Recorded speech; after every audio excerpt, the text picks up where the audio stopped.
If you've spent any amount of time on the internet or just around musicians, particularly guitar players, you'll usually hear a bunch of different things kind of thrown around when talking about tone. Usually things like tone wood, pickups, speakers, microphones, strings, all of that. Obviously there's more stuff that I'm not including as well, but those are the biggest talking points when it comes to discussing stuff like that when it comes to tone. But something I haven't really seen people talk about too much when it comes to dialing in tone is the master volume of your amp. I'm not much of an engineer, especially when it comes in terms of creating stuff that does, anything that produces stuff other than audio engineering. That's only kind of engineer, quote unquote, I'd call myself, but I don't know how to solder anything. I don't know how to, build shit that relates to any of that with energy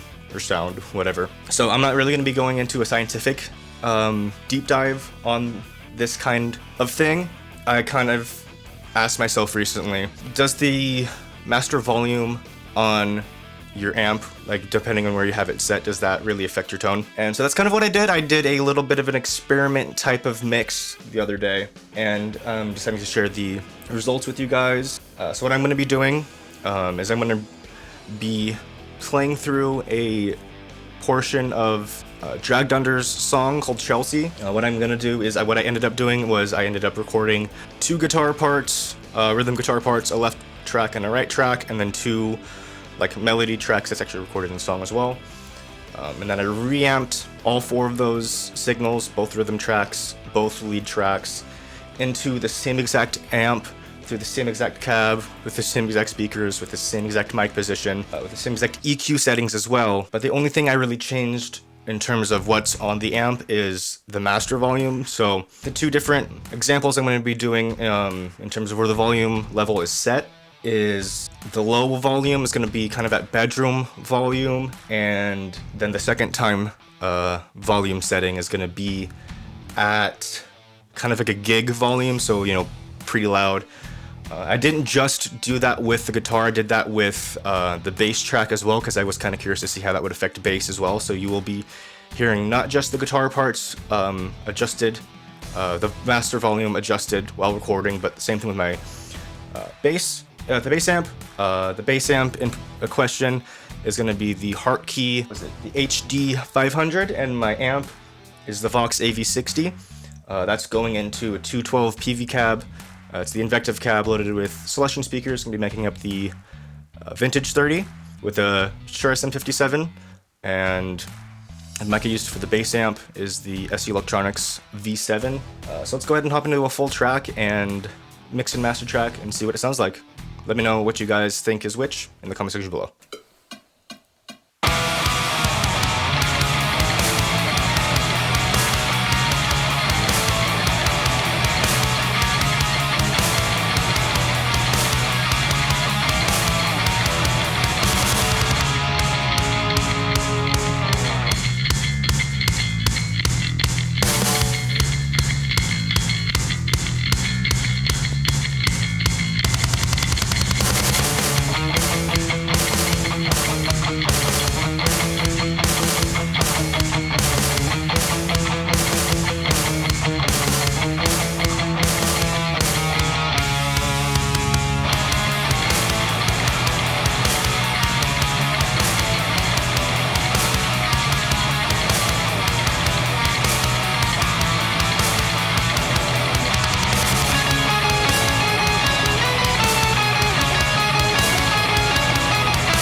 With the full mix and master track out of the way, could tell a difference. It was a little hard, at least to my ears, was a little difficult to distinguish between the two, but what I did notice was at least for the guitars, the mid-range was a little bit more present into my own personal ears.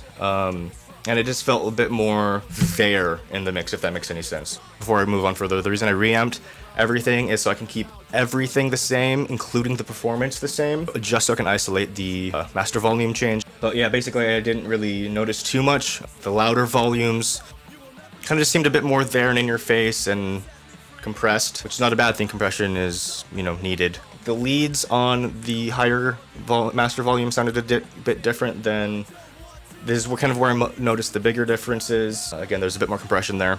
I can't really talk about feel, just because I've reamped everything. I didn't want to play guitar like that, that volume in my room, because I'm going to load of feedback and I don't want to blow my ears out. But yeah, I assume there's also going to be a very mild feel difference as well. Yeah, let me know what you guys think of the results in the comment section below. Since you're going to be down there, feel free to like, subscribe, turn on bell notifications, stay with what I'm doing. And with similar things like this, here are the reveal for which is the low volume, which one is the high volume. Let me know if that was surprising to you guys. Let me know if you guys heard something different than I did, because I'm always interested to see what people are hearing. But with that being said, if you guys want to join me on the road to 1,000 subs, I would love to have you guys with the journey to that milestone and much more. And also, if you guys would like to recommend some kind of experiment style video like this in terms of audio production stuff, definitely know in the comment section below. But yeah, that being said, looking forward to seeing you guys in the next video, and make sure to check out my debut single called Bloom, available on all major streaming platforms now. I'll see you guys in the next video. Rock on, guys.